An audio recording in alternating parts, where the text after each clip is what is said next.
I am Martin Nukwani. I'm the branch chairperson for Northwest Branch, who arranged this whole occasion together with my other colleagues.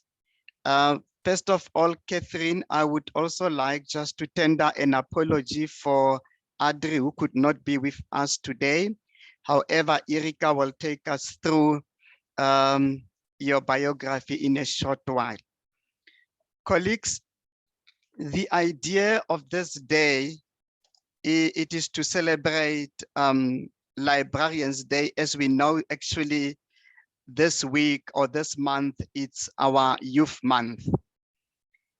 Catherine came and became ideal for us because we've been hearing stories from our patrons about libraries.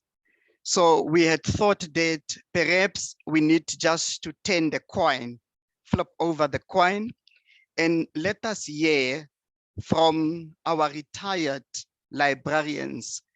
How did they experience librarianship in their career for these whole years? Maybe Catherine will touch a bit on how COVID also impacted and how she had to adjust to it.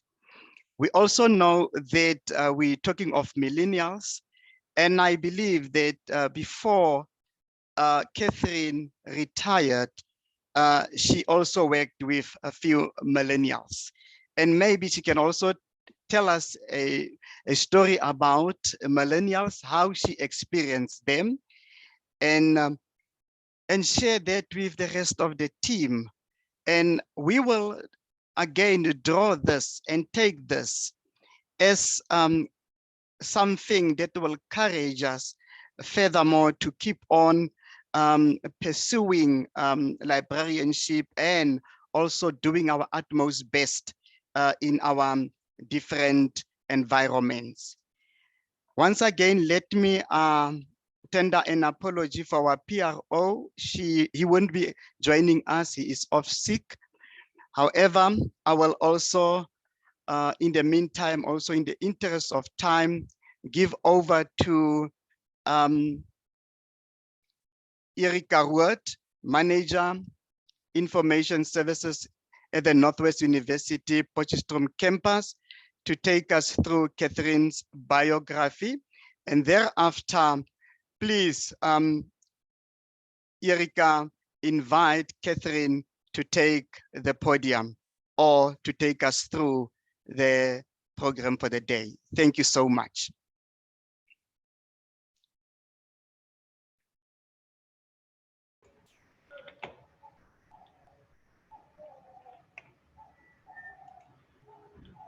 Thank you very much, Martin. I'm actually very honored that Audrey asked me to introduce you, Catherine. Welcome here with us. As a background, Audrey told me that you work together at the National Library, and she also considers you a treasured friend and an amazing storyteller. And that's what we are looking forward to tell us the stories of being a librarian.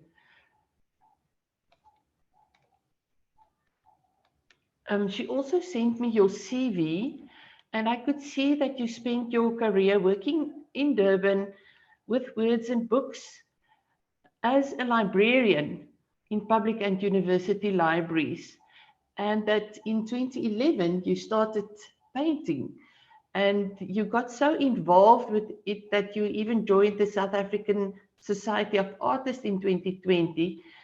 And I got a few examples of your selected works, which is so light and fun and colorful. So I enjoyed that also. More on your professional career. You graduated at the University of Natal with a BA, and you worked on the Don Africana Library, and then part of the Durban City Library, now eThekwini Libraries. And during that time, you obtained your higher diploma in library science at UNISA in 71. And then you studied full-time for your English honors, which also show your link with words, your love with words, and you worked part-time at the University of Natal Music Library. In April 1976, you started to work full-time as a cataloger at the University of Natal Main Library, and then in 82, you moved to the Science and Engineering Branch Library as a branch librarian. In 87, this library was incorporated into the new building of the main library, and then you became the science subject librarian.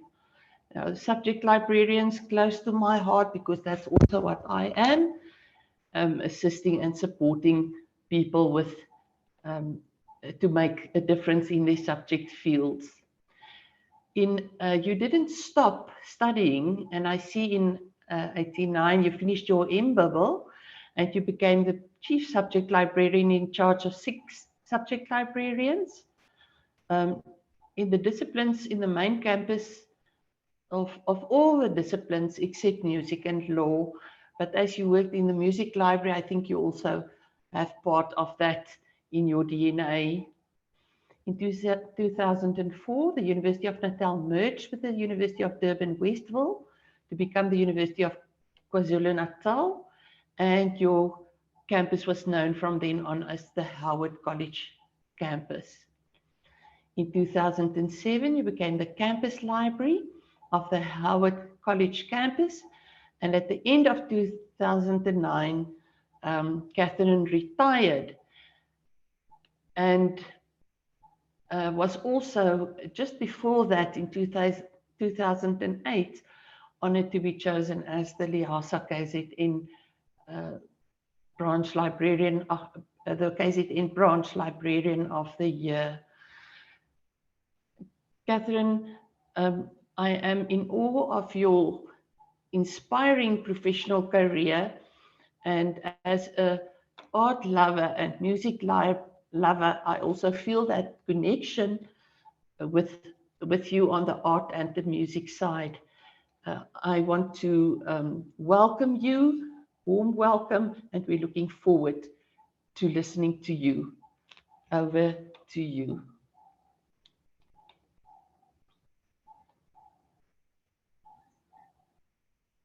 Thank you very much, Erica.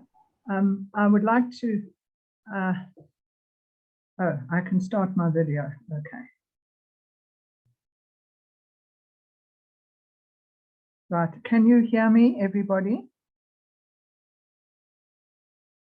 Yes, Catherine. And can you see me? I can see you. I hope well, okay. Thank you for those lovely words. I really appreciate them. Good morning, everyone. Goeiemôre almal. Molweni, Sanbonani, Dumelang, Dumela, Tobela, Abusheni, Sawubona, Nda, Salibonani, Abuwami. I'm very honored to have been asked to speak to you on Librarians Day on the topic Librarians Telling Powerful Stories. Can I ask if everybody can hear me?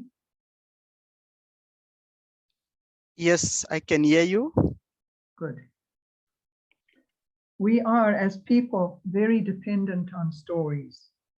They keep us in touch with our past and motivate us and keep us going. We love to hear other people's stories and pass on our own. So, of course, I'm going to tell you mine, and I'm sure you expected that. I have been, as Erica has just explained, I have been a librarian all my working life, and I still am, even though I'm retired. So I have lots of stories to tell. And I hope, Martin, if I'm starting to go over time, you will stop me. My story begins at the age of 6 in the Pretoria Public Library, when I was so impressed by the children's librarian that I decided there and then to make this my career. Even though I never knew this librarian's name, her impact on me kept me motivated throughout my school and undergraduate career. and I never deviated from my goal to become a librarian. While I was studying for the BA, the Durban Public Library, now eThekwini Libraries, employed students in holiday jobs during the long vacation, and I applied and was placed in the junior library. This was an amazing experience for me. It had a very good collection of fantasy books, and I fell in love with them. I read them and reread them, and I still read fantasy with great enjoyment. After finishing my BA, I was lucky enough in 1970 to be appointed as library assistant in the Don Afrikaner Library, a special collection in the Durban City Library. Here I worked and I studied in part-time through UNISA and got qualified by the end of 1971. Anyone who's worked in a public library, particularly a reference library, will know how varied the work and the inquirers can be. I was in a special collection section of the Durban Reference Library, focusing on Africa and South Africa, both a collection of heritage items and a modern South African reference library. It contained old books, still contains old books and maps and periodicals, but also modern books and up-to-date periodicals and a very good collection of up-to-date maps on South Africa. At that stage, it had a card catalogue, believe it or not, and part of my job, as well as shelving and shelf reading, was to file the cards for new books and journals and to make notes of current prices from Afrikaner booksellers on the back of relevant cards. So we kept up some idea of how valuable the books actually were. The Don Library was named after David Don, who was a sugar planter at the Durban North Coast, who actually started the Afrikaner collection. And it was used, and still is, by all sorts of people, from serious writers and historians to ordinary people with all sorts of interests. And it was one such person whom I showed a map of a part of the Natal South Coast, where he said he had found an old silver mine. He became so enthusiastic when he saw the map that he offered to share the profits of the mine with me.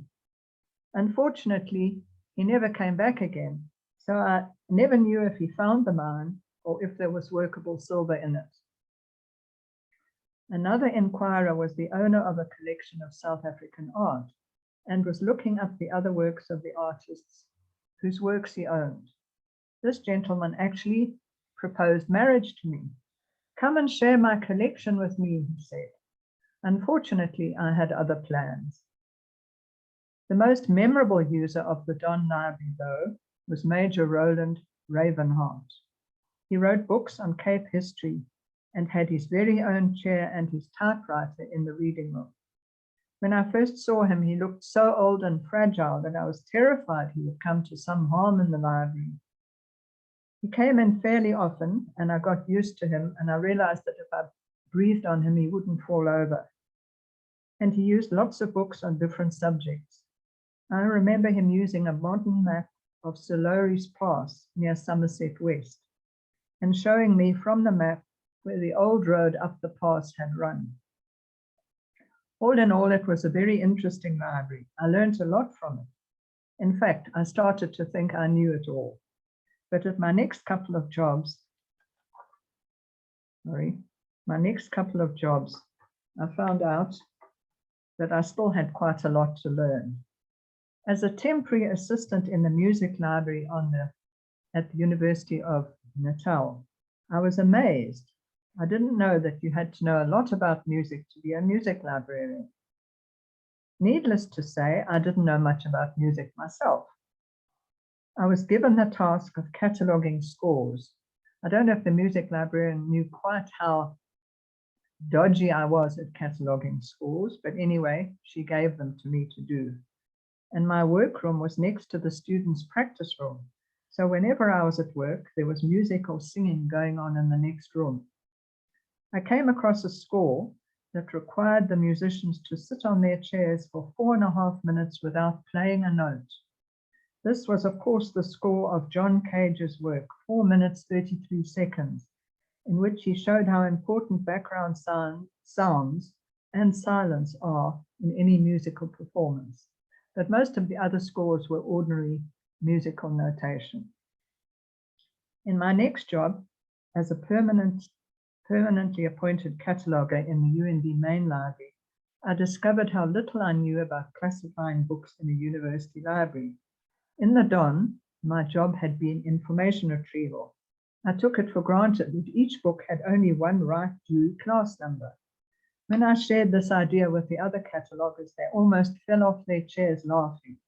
Did no one ever tell you that many numbers may be used for a book, they said. It depends on who is going to use it. Catalogers can have very fixed ideas, though, about the right class number for a book. I remember having a long argument, which I lost, with a colleague about the right number for a book on pneumatic roofs. And these are roofs on very big buildings that are concrete that is cladded over a very large blown-up balloon. In my 6 years as a cataloger, I came across a lot of very interesting books in a number of different disciplines. Some of them had weird titles. One civil engineering book that had the catalogers laughing until the tears came was called, believe it or not, Large Board Piles. It was about the supports needed for tall buildings, but it had a very medically inclined title. I moved back to information retrieval as a branch librarian in the Science and Engineering Library. This was a really interesting place to work, a very nice team of people. But my predecessor had a passion for nicknames, and so I had to live with them too.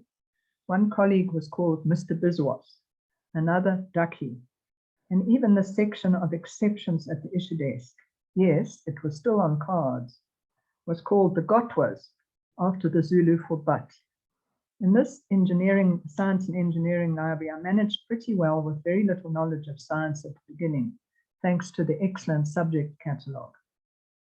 Later on, I became a subject librarian and spent most of the rest of my career in subject-related work in a number of different academic disciplines, which was very interesting and gave me a knowledge about a lot of things, but admittedly, it was only a superficial knowledge. I agree with Erica that it's a lovely job. And I helped students find books and information, and also, this was before the internet, well, before the World Wide Web, did literature searches on graduate students looking for thesis topics. Some of them were very far-fetched. I remember one student trying to find published works on the bad effects of swimming pools on the environment. There was another student, a nursing student, who came back 9 times to try and identify a topic for her thesis.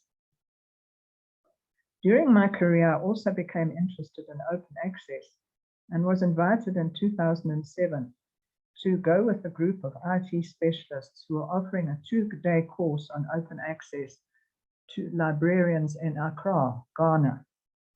As the only librarian in the group, I was asked to introduce the concept of open access to the librarians on the course. This was a daunting prospect for me, and I later discovered for them too. But what I decided to do was to tell them about the rise of commercial publishers and the commissioning of information as a story. A colleague later said to me, once you started telling them a story, they all visibly relaxed. I hope it wasn't that I put them to sleep. The last 2 years before my retirement, I was campus librarian. Here, believe it or not, it was a great shock to me to discover that planning the library book budget did not mean that you had lots of money to spend, but that you had to stretch a little money to go a very long way. But the most interesting part of working in an academic library, as in any library, was the people. The library staff were all fairly normal, but books could be written about the lecturers. One man, a much published retired history professor, consistently begged for special long loans for archival material and just as consistently brought them back late. When I tackled him about this, his only excuse was, "I'm a very naughty boy." I have to say that I was also probably pretty weird. I lived close to the university and usually walked home, taking a shortcut through the residences. I've always been an obsessive reader and also been bored by exercise. So to take my mind off the discomfort of walking in the heat, I would read during the walk home. But of course, I wouldn't read when I was crossing the road. The students definitely noticed me doing this. The SRC president once introduced me to a group of school children who was taking around the library by saying, "You must follow this lady's example. She reads wherever she goes." I very much enjoyed the interaction with students, but I have a weakness for telling jokes, and they were an unfortunate captive audience. Some of my jokes were not as obvious or as funny as I thought. One of the students once described me as that librarian who makes jokes it takes days to understand. Sometime after my retirement, I moved to Cape Town, and here I was amazingly fortunate to be able to work as a cataloger on 2 contracts for the National Library of South Africa. Martin said something about my interaction with millennials. The second contract was with a group of recently qualified librarians who had had difficulties having jobs, and most of them were millennials. I found them fascinating to work with and great fun. When I first started working in the National Library, I thought I had died and gone to library heaven. The collection is huge and fascinating. It's very relevant to Cape Town and South Africa. There are no, but also to other parts of the world. There are no budget restraints because most items arrive through legal deposit. So if you're a writer, you have to give your writing to the National Library and pay for it to get there. There was no reading ever. There were lots and lots of duplicates. But of course, the biggest problem was and is space. Among the items that really stood out for me were the manuscripts, including a manuscript which is supposed to be the contract between the Dutch and the Khoi for the sale of the Cape. And one of my early challenges as a cataloger was the cataloguing of items which I did not have the knowledge to read because I didn't know the language, such as a Buddhist manuscript, beautifully decorated in Pali script. And another one, which had no written information whatsoever. It was a rock containing a Bushman painting. How on earth do I catalogue this? I asked the special collections librarian. Just do the best you can, she said. I'm still working in a library as a volunteer in the Nederlandse Bibliotheek, Pinelands, Cape Town, which is possibly the largest Dutch language library in the Southern Hemisphere, but which also functions as a public subscription library for the Dutch community of Cape Town. It also has Afrikaans books as well.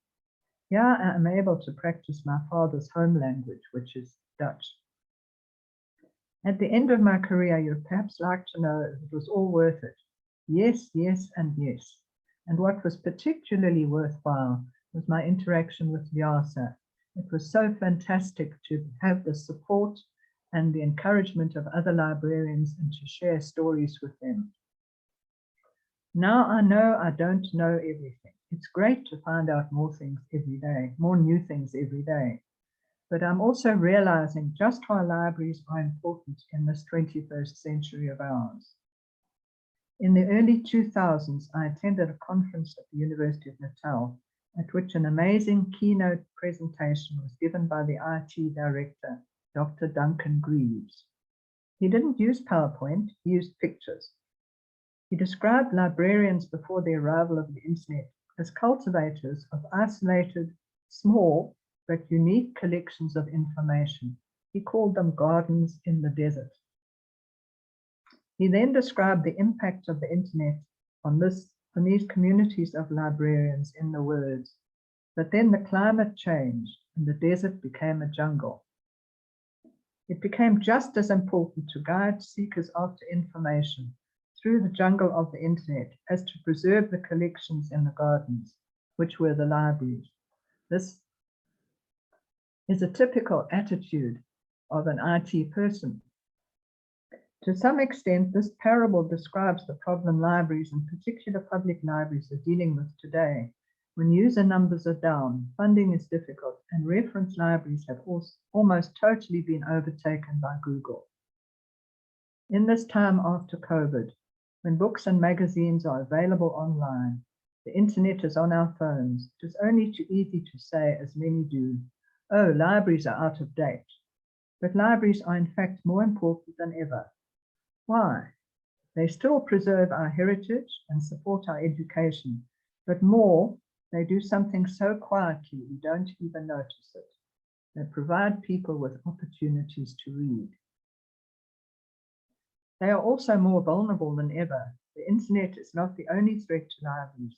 Think of the many libraries burnt down during civil protests, the destruction of the Jagger Library by fire, the flooding of the Library of Parliament after the fire there, and related disasters such as mold, insects, and general vulnerability of items on paper and other materials. By the way, electronic data is also very vulnerable. Databases have to be maintained constantly or they can be lost. And so does the infrastructure need to be updated. I was involved in a project to digitize rare political texts. The digitization funded by a foundation was completed, but nobody realized that the database needed to be maintained and the infrastructure needed to be updated, which cost much more than the original digitization. The money ran out and the digital documents became inaccessible. Fortunately, the paper originals were preserved in a special library. I just want to take a moment to talk about working under COVID. For 2 years and 4 months, I was working in my contract with the National Library on site in the National Library itself with all the millennials and the other librarians who were supervising and doing checking their work. But after COVID started and we weren't allowed to work in the library anymore, I worked from home, and that's when I learned to use Zoom. And I must admit, at first it was a bit of a challenge. And I must admit that thanks to the setup today, it wasn't a challenge to me anymore. I worked like this for 8 months before my contract ended. And we had weekly Zoom meetings, which were very interesting because you got to see people who came to the meetings in their pajamas. Now, to go back to my point about the importance of libraries, books printed on paper that you can hold in your hand, that you don't need data or electricity to read, have a role to play beyond the provision of information. They are crucial to providing all people, not only children, with reading skills, the opportunity to practice reading, because believe it or not, if you don't practice it, you will lose it, and to enjoy it. This was not understood by education departments in South Africa. During the 1990s, they took the decision to abolish school libraries. In my opinion, it's no accident that this year a report was published, this year, 2023, revealing that 81% of grade 4 learners cannot read for meaning. This decline in literacy is a huge crisis for the country, possibly in the future a much more devastating disaster than fire or flood, or even load shedding. The lack of reading ability of a whole generation of South Africans. Here's an opportunity for librarians to provide this generation with powerful stories which will ensure their future success. Reading help for primary school children, book donations to schools, coordinated campaigns to promote reading in all walks of life, and finally put to bed the idea that libraries have nothing to offer the electronic generation. Over to all of you. Pass this idea on. Discuss ways of solving this problem. Push people to read. Whatever it takes, we're depending on you. Thank you for listening to me.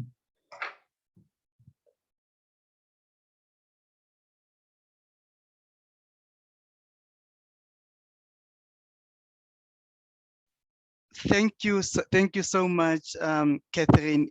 Indeed, a very powerful story to listen to. as you were talking, I was taking a few notes, and I thought that I will only end up at 6 points, but you mentioned so many interesting facts through your career as a librarian. And maybe it is only fair to say to the colleagues, can you give Catherine a round of applause through the reactions there for this brilliant and wonderful presentation. Thank you, Catherine, once again. One thing that you also touch, it is you growing through the ranks in librarianship, you know, from a library assistant up to a campus librarian. Indeed, it's something that we still need today for millennials to grow from lower positions up to higher levels. You also worked in various departments in the library. I think what I also could pick up, it was your passion and experience in cataloging, even though you tried at times, you know, to dodge a bit from cataloging. Once again, whilst you were growing in this librarianship path, you were redirected back to cataloging. And the one that you mentioned that also caught me, it was the cataloging of that stone, which you don't know. I just hope that you could have just explained as to, in the end, how did you catalog it? And also the different music scores that you came across. And maybe something also to check with you, Catherine, because as well as myself, as I was going through the library, working in different, there was specific music. And today, when you enter the library, that would be your background music. Would you say that it's still necessary, it's still important? Because I realized that in many libraries, that background music, it's missing. What is your take on that one? Colleagues, let me pause here and then maybe allow you colleagues to throw in your inputs on what Catherine has presented us for us today. Thank you so much. You can just raise your hand and shoot, and then I think Catherine will write down whatever the questions that may come in, and then we can give an opportunity now to respond. Anybody can come in.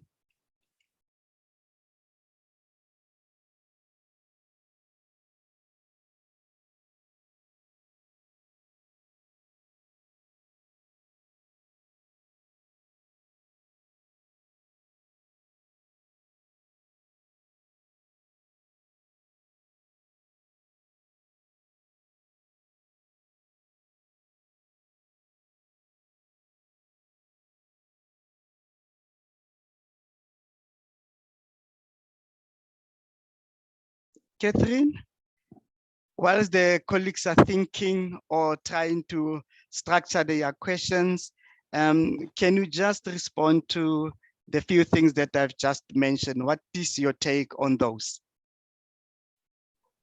Martin, cataloging the rock was difficult. Now, you know, cataloging consists of physical description and some idea of content. And of course, the idea of content is picked up by the classification, but let's not even talk about that.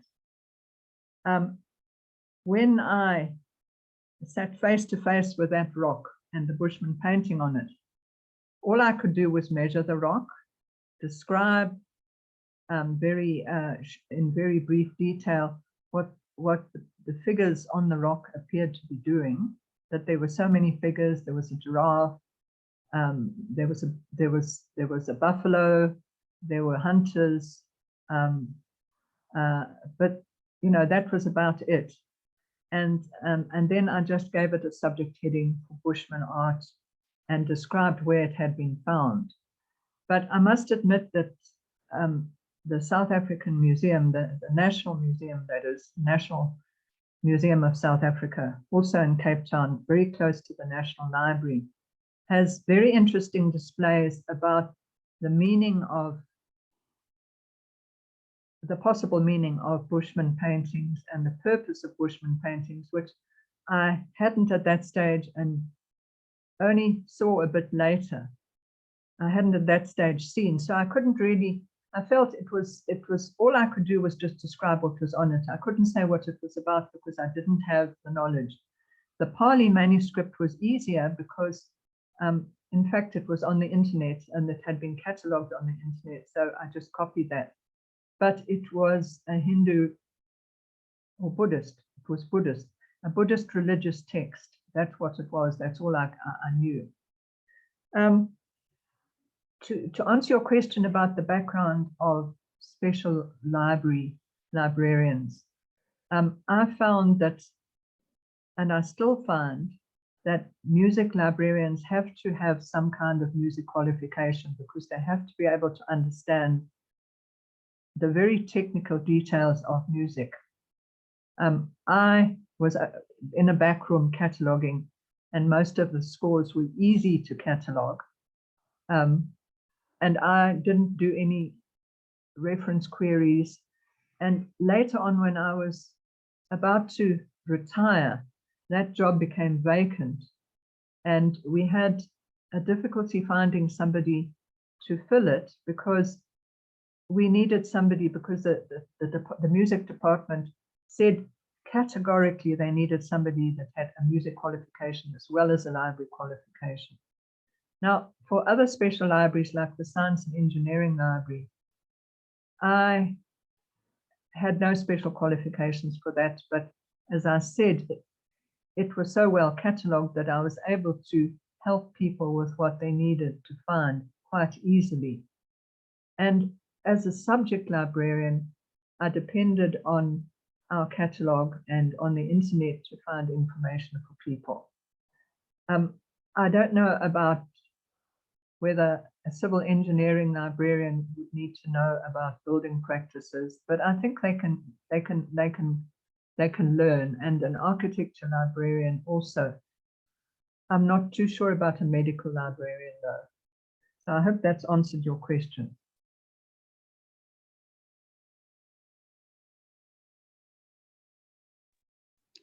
Thank you, Catherine. Sorry to interrupt. Were there any other questions that you wanted me to answer? From my side, you missed the one of the background music that used to be played in libraries, particularly your public libraries. Oh, well, you know, unfortunately, by the time that music used to be played in public libraries, I wasn't working in public libraries anymore. But of course, I was a borrower. I was a borrower member of the Durban Public Library, and I used to go in. But I haven't got a very good ear for music, so it just sort of flowed past me. Is that still being done? No, it's not anymore. That's why I'm asking whether would you say it's necessary to resuscitate, because from where I was working, it was done, but they have also stopped doing it. I don't know whether they received queries regarding that, or maybe they don't have enough music to play, because it was also not any other music which they used to play. Yeah, it's difficult. I've never heard of a library that had music as a background, but I would imagine that you have to be very careful about who your users are, because if you get stuck on my generation music like the Beatles, like you often find in a supermarket, you know, some people don't really like that, and they might prefer rap or hip hop or something like that. So I think it's fairly tricky to please everybody and also please those people who think libraries should be quiet. So I haven't any answers for you on that. I'm so sorry. Thank you, Catherine. Is there any other input or clarity seeking question from the floor? I can give you the opportunity.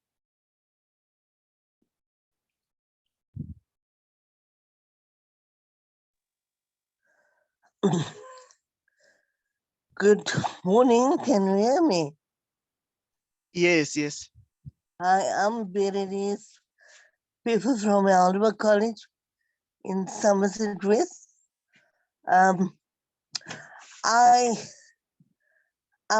actually want to concur to what Catherine about the school libraries.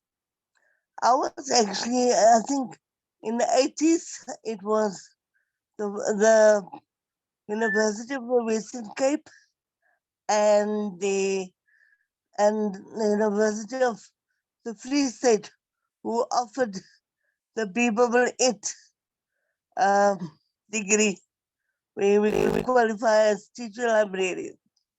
And I qualified for that because I was really eager. I wanted to be a librarian. I mean, when I went to UWC, I was gonna do the B-Bubble, but then I discovered that the B-Bubble It, which also enabled me to get a bursary, and because I struggled to get a bursary for my B-Bubble. As it may be, because of my, I think, it was my disability that also counted against me that time. But what I wanted to say that I remember I was teaching in one of the township schools here when they decided in 1997, 697, that they were going to close, drop the library post. And from that time, I already knew that it's going to be detrimental to our students. That and now that's why I want to concur with Catherine that was the biggest mistake that the government made. Now I don't know if you heard what the Minister of Basic Education said. She said that parents must now buy books for the kids to read and not any toys. At the end of the day, it's really had the school and the home played an important role. But what is the use of parents buying books? But when you go to a township school, there is no library for him to work in, or and that's. Thank you.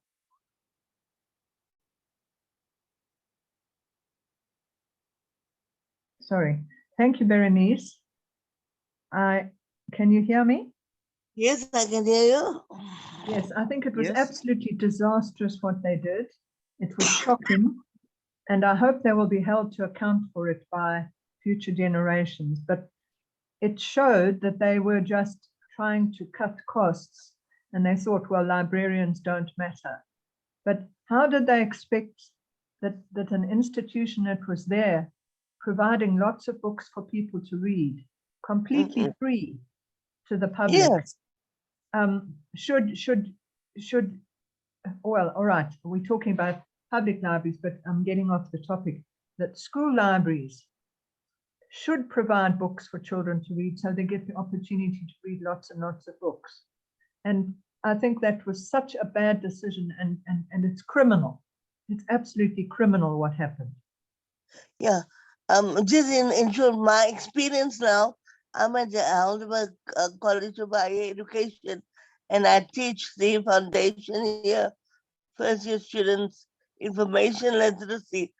The amount of students who are exposed to a library is so little, or any of them. So I had to like teach, give them a school library lessons taught from the basics, just for them to understand them, how to get around in the library, because they have no concept of how to find a book and all those things. That's very sad, but it's great that you are helping to close that gap and helping to teach them. But it must be quite a job and a lot of effort involved to overcome that basic problem. Yeah, and I'm a catalog as well. Aha, aha. Mhm. I tell you, I catalogers love my should rule the world. I love my viewing. I love classification more than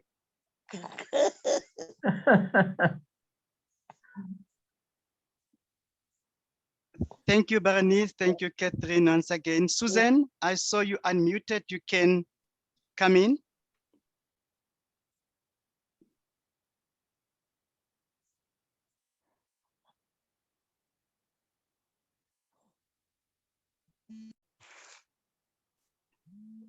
Susan?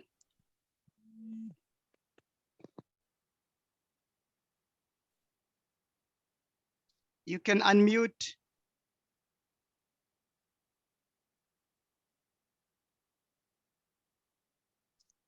It seems Susan has got difficulties.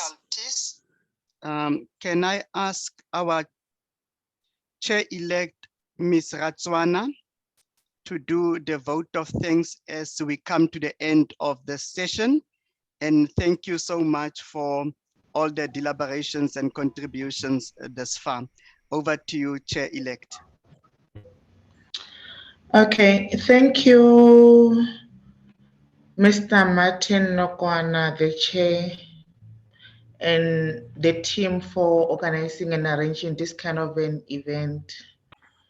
Miss Erika, we thank you for stepping in introducing the guest, our honorable guest. And many thanks goes to Miss Catherine, our guest speaker. It was an honor to have you on this day to do the presentation.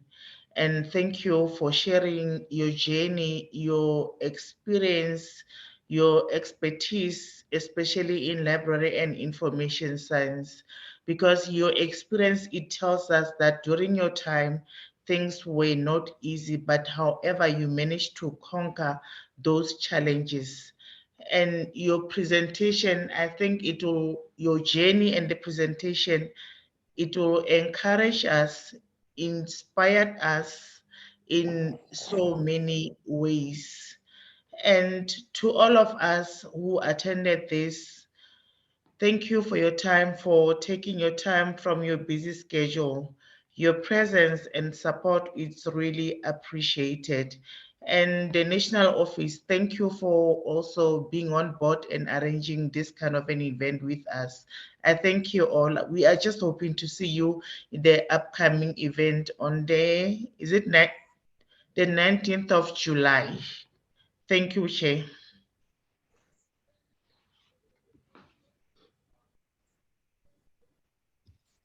Thank you, Thank you. Chair-elect. Thank you, Chair-elect, and thank you, everybody. We have now come to the end of our session. Have a good day, and thank you once again for tuning in with us. Thank you, and goodbye. Thank you, bye. Bye, colleagues. Bye. Thank you very much. Bye, colleagues.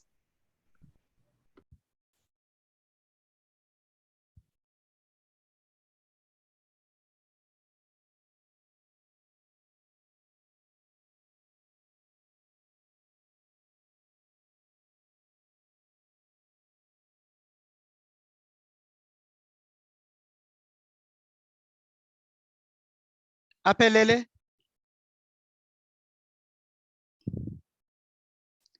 Apelele.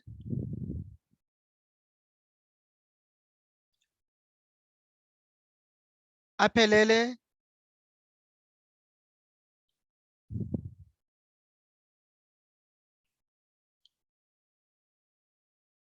Aphelele? Sihle?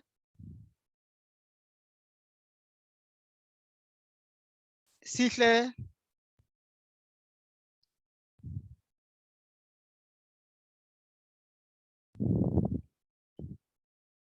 I thought I will hijack Sihle or Aphelele, but it seems they are also gone.